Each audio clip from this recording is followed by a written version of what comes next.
খবর 24 সাথে আপনাকে স্বাগত।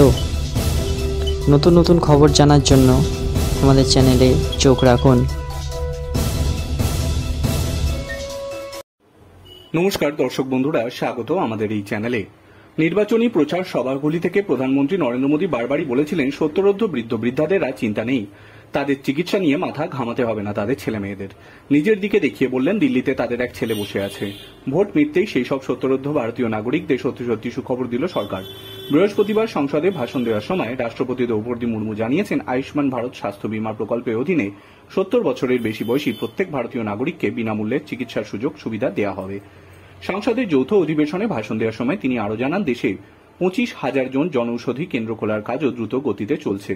এই 25,000 সাশ্রয়ী মূল্যের ওষুধের দোকান খোলার কথা অন্তর্বর্তীকালীন বাজেটেই জানিয়েছিলেন কেন্দ্রীয় অর্থমন্ত্রী নির্মলা সীতারমণ। রাষ্ট্রপতি আরও জানান, আয়ুষ্মান ভারত প্রধানমন্ত্রী জন আরোগ্য যোজনার অধীনে 55 কোটি মানুষ বিনামূল্যে স্বাস্থ্য পরিষেবা পাচ্ছেন।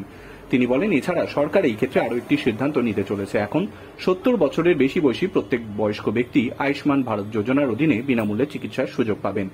প্রসঙ্গত, বিশ্বের বৃহত্তম সর্বজনীন স্বাস্থ্য বীমা প্রকল্প হল এই আয়ুষ্মান ভারত প্রধানমন্ত্রী জন আরোগ্য যোজনা। হাসপাতালে ভর্তি হয়ে চিকিৎসার জন্য প্রতি বছর 12 কোটি পরিবার 5 লক্ষ টাকা করে স্বাস্থ্য বীমার সুবিধা পান এই সরকারি প্রকল্পে। কোন হাসপাতালগুলি এই প্রকল্পের আওতায় আসবে তার জন্য হসপিটাল এনপ্যানেলমেন্ট অ্যান্ড ম্যানেজমেন্ট নির্দেশিকা জারি করা হয়। এই নির্দেশিকা অনুযায়ী এই প্রকল্পের অধীনে হাসপাতালগুলিকে তালিকাভুক্ত করার দায়িত্ব থাকে রাজ্যের স্বাস্থ্য সংস্থাগুলির উপর। ব্যুরো রিপোর্ট, খবর 24 ইন্টু 7।